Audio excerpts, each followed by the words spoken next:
నాకేం చెప్పావురా చిన్నులు? గొడ్డుకు గడ్డి, బిడ్డకు గుడ్డు. అవునా? అంటే నాకేం తెలుసు? గొడ్డుకేమో గడ్డి, గడ్డి పెట్టాలి, బిడ్డకేమో గుడ్డు. మరి మా చిన్నగాడికి ఏం పెట్టాలి? ఆ, ఏం పెట్టాలి చిన్నగాడికి? అన్న చెప్పాడుగా, చెప్పించుకో. ఏం చెప్పావు రిత్విక్? రిత్విక్, అల్లరి మానే మందు. నీకేమో అల్లరి మానే మందు పెట్టాలి, అంతేనా? అంతే. గొడ్డుకి గడ్డి, బిడ్డకి గుడ్డు, చిన్నుకి అల్లరి మానే మందు. ఎక్కడ దొరుకుతుందిరా నీకు అల్లరి మానే మందు?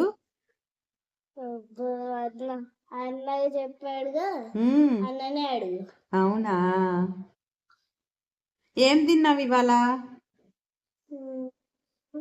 ఏం తిన్నా?